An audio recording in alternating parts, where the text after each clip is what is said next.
General Hospital spoilers reveal that Britt Westbourne's haunting decision to inject herself with an experimental drug marks the beginning of a powerful and emotionally devastating chapter in General Hospital, one that redefines not only her personal fight against Huntington's disease but also the emotional temperature of the entire narrative surrounding her.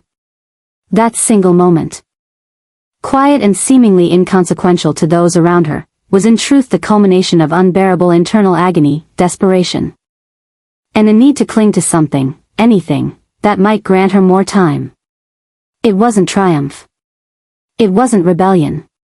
It was a fragile, heartbreaking attempt to reclaim even a fraction of control from the merciless grip of a terminal illness. And now, as the story unfolds, it becomes terrifyingly clear that Britt is not cured. The disease still lives inside her. And despite the adjustments she's tried to make, the changes she's forced upon herself, the progression of Huntington's continues its cruel march. This is one of the most emotionally explosive shifts General Hospital has dared to explore. The idea that Britt, after seemingly dying in her mother Liesel's arms, might have survived, only to continue silently suffering, adds a crushing layer of realism and humanity to a show built on high-stakes drama. The injection wasn't a miracle. It wasn't a cure-all serum cooked up in a lab to erase her fears. It was an experimental treatment, a dangerous gamble made with no guarantees. And though it may have delayed the inevitable, it hasn't stopped it. Behind closed doors, away from the prying eyes of Port Charles, Britt still trembles. Her hands are not as steady as they seem. Her mind still catches on phrases. Her coordination falters when she's alone. She may look composed when Jason Morgan finally finds her again, but that veneer is delicate, thin as glass, cracking under the weight of fear she refuses to name.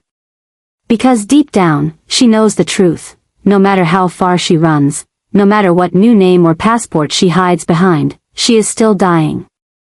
And that realization is what makes this storyline so powerful.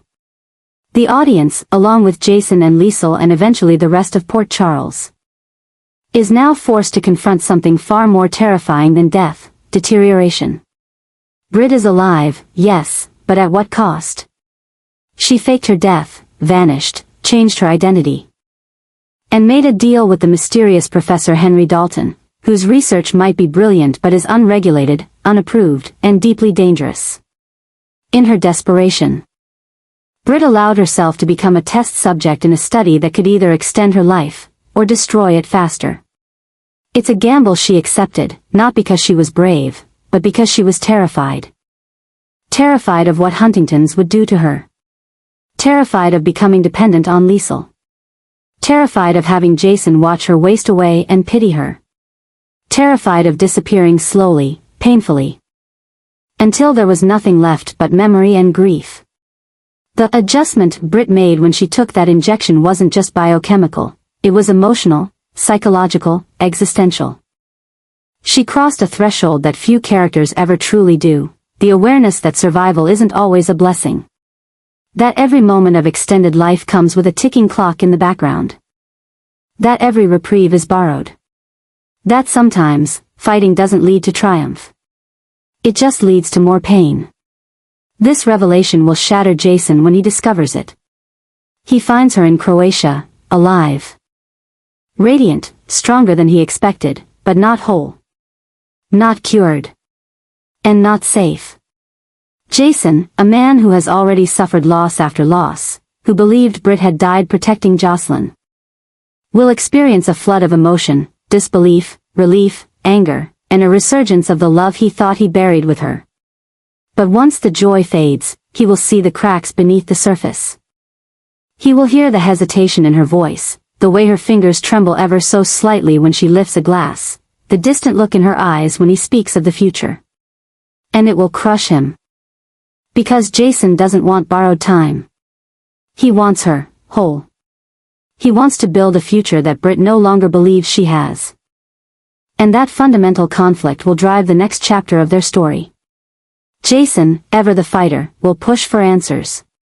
He will track Dalton down, demand the truth, seek out new doctors. But this isn't just about medical facts. It's about emotional truth. And emotionally, Britt is fractured. She left Port Charles because she couldn't bear to be seen unraveling. Because the strong, sarcastic, self-assured woman she built herself into was incompatible with tubes, hospital beds, and being spoon-fed by the mother who once terrified her.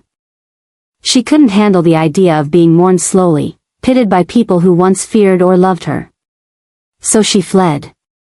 And that flight didn't just isolate her. It changed her. Now, back in Jason's orbit, back in Liesel's view, perhaps even back in Port Charles depending on how the arc progresses, Britt must face the consequences of that decision. People believed she was dead.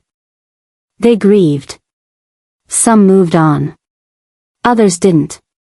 But now, with her return, comes new instability. And the slow, unrelenting progression of Huntington's will no longer be a shadow on the horizon, it will be front and center, forcing every character in her life to adjust emotionally in real time. Liesel will refuse to accept it. She'll hurl herself back into medicine, back into labs, back into obsession. She will do everything to keep her daughter alive. Even if it means destroying her own mental health. But her refusal to accept Britt's fate will only widen the distance between them. Jason will try to remain steady, calm, protective. But his helplessness will eat at him. Jason is a man of action. And Huntington's gives him no enemy to shoot, no villain to defeat. Only time. And time always wins.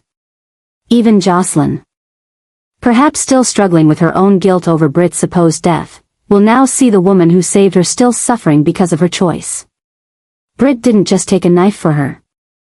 She walked away from her entire life for her. That's a weight Jocelyn may not be able to carry. And the viewers? They will be asked to face a storyline more painful than death, a slow goodbye. A character visibly slipping away, emotionally unraveling, fighting to maintain dignity while her body betrays her daily. A story where hope is a double-edged sword and love becomes a lifeline tied to grief. This is what makes Britt's storyline, post-injection, so incredibly raw and real. The adjustment isn't just in her body chemistry. It's in every breath she takes, knowing she's on borrowed time. It's in every lie she tells to keep others from seeing her tremble. And it's all leading towards something massive.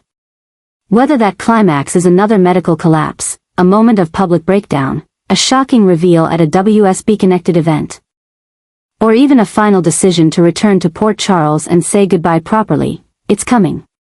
The changes are accelerating. The disease is progressing. The people around Britt are adjusting without realizing how little time they have left. The most terrifying part is that Britt knows. She's always known. The injection bought her time. To speak truth before silence comes, and to fight even when there is no victory, only grace. This is the adjustment. And it's breaking every heart in Port Charles. Britt stood on the edge of a collapsing world, not just metaphorically but biologically, emotionally, and existentially. The truth that had been clawing at the edges of her mind for months was now pressing in from all sides, suffocating her beneath the weight of incurable degeneration and secrets too dark for sunlight. Her decision to inject herself with an untested compound wasn't an act of bravery, it was desperation wrapped in science, a final gamble in a life that had always played too close to the edge. Huntington's had stolen too much already. The tremors in her hands, the memory lapses, the sense of herself being unraveled thread by thread, those were not just symptoms. They were evidence of a future that had been written in cruel ink. But Britt refused to let her story end in silence or hospital beds. She wanted control. Even if it meant playing God with her own cells. She had collaborated with Dalton under the strictest secrecy, their lab built on whispers and NDA-bound hallucinations of breakthroughs. Dalton wasn't a friend, but he was a necessary mind, a vessel of scientific ambition that mirrored her own fear of death. The compound was never meant to be administered this early. But time was a luxury Britt no longer possessed. She told herself she could monitor her symptoms in isolation, that the data would help refine the formula. Her hands still trembled, her tongue still fumbled words in private, but something deeper, something intangible, began to pulse through her. Hope. Or was it merely adrenaline masking the truth? She could work in peace, if peace was what this was. Back in Port Charles, Jason refused to let her ghost rest. He had always been more than the stoic soldier she tried to pretend she didn't love. His instincts had whispered to him that her death didn't make sense, not when her body was cremated without independent verification, not when Liesl had fallen so eerily silent afterward. And when he found that old 5 Poppies purse in a photo of a Dubrovnik airport bar, Britt's signature accessory, his blood ran cold. Jason didn't believe in coincidence. Not when it came to her. He booked the flight the same night, packing nothing but his gun, a burner phone, and every ounce of guilt he carried for not protecting her the night she supposedly died. As Jason drew closer, Britt began to sense that her solitude was collapsing. The compound, still unnamed, still unproven, was doing something. She could think more clearly, her tremors had lessened. And she no longer woke in the middle of the night gasping with confusion. But the fear hadn't dissipated. If this miracle drug failed, the crash would be devastating, emotionally and neurologically. She had no contingency plan. Dalton had returned to his academic fortress, refusing to provide more doses until she proved stability. And so she was trapped in a beautiful prison by the Adriatic Sea. Surrounded by medical notebooks and surveillance cameras she barely trusted. Then she felt it, the tremor again, subtle but definite, crawling up her left wrist like a curse come home.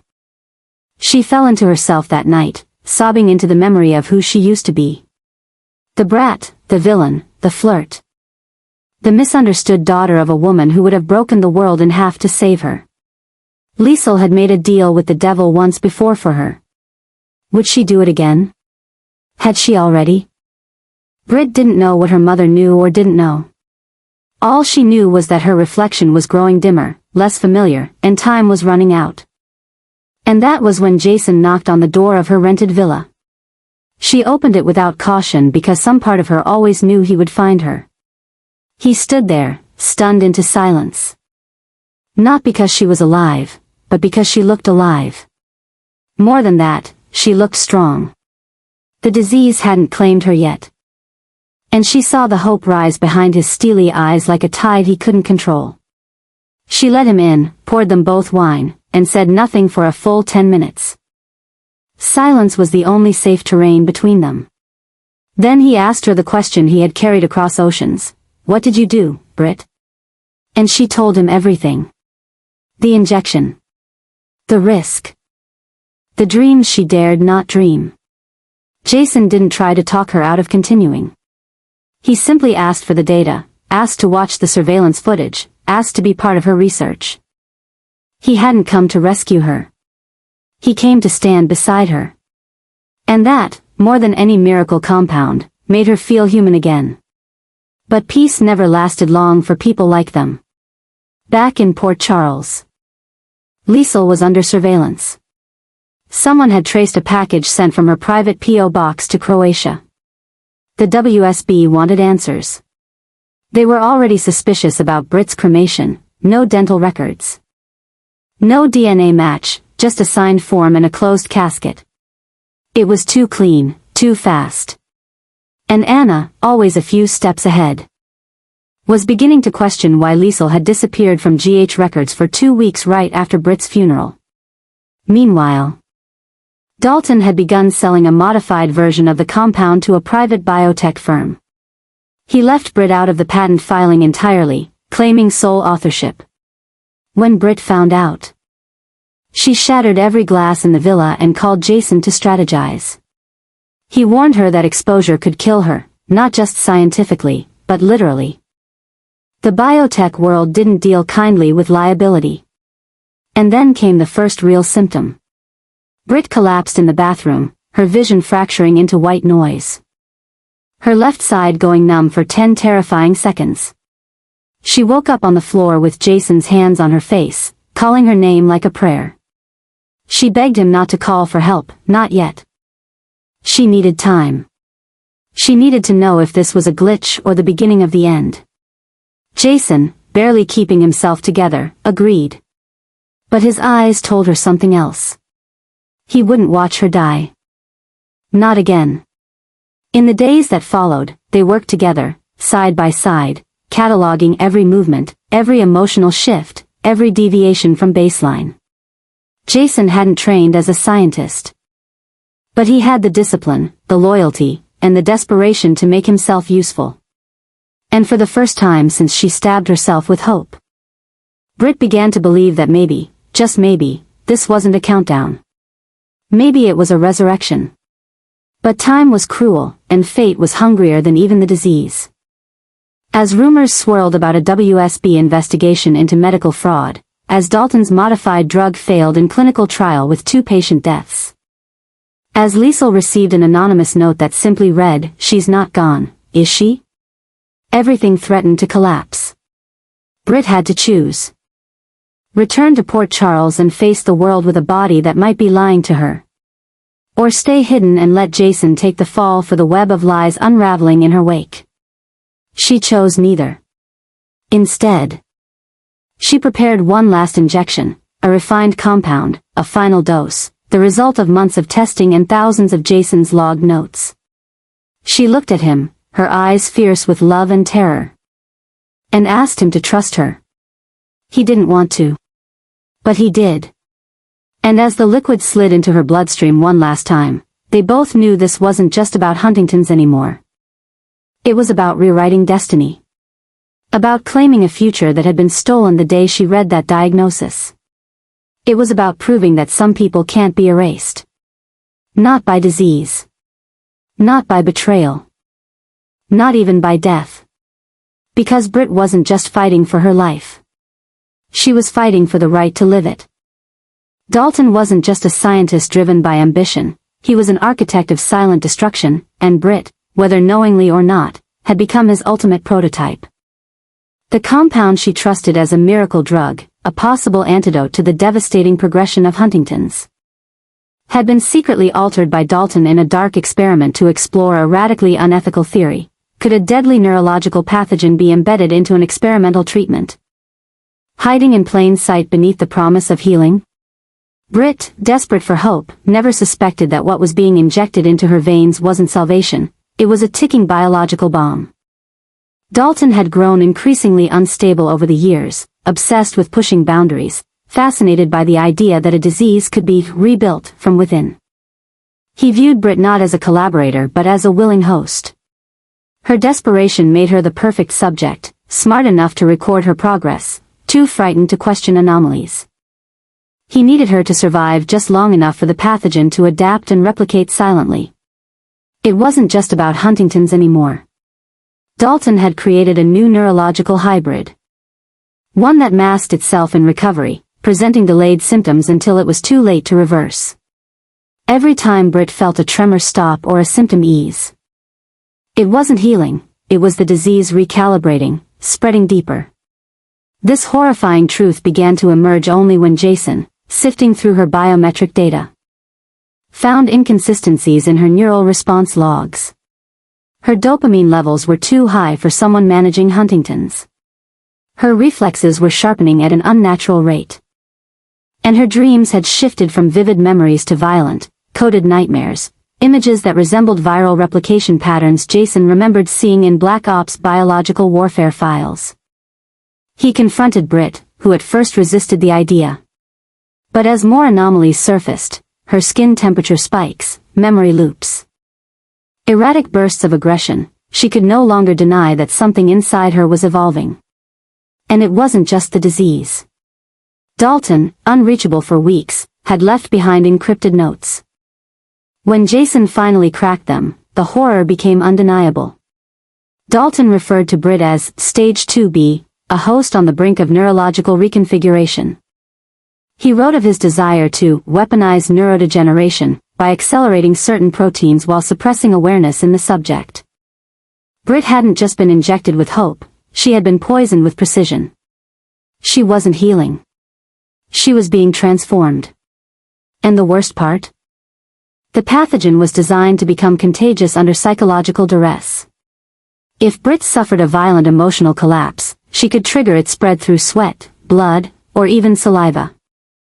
She was a biological weapon in waiting. The fear that consumed Jason after reading Dalton's files nearly broke him.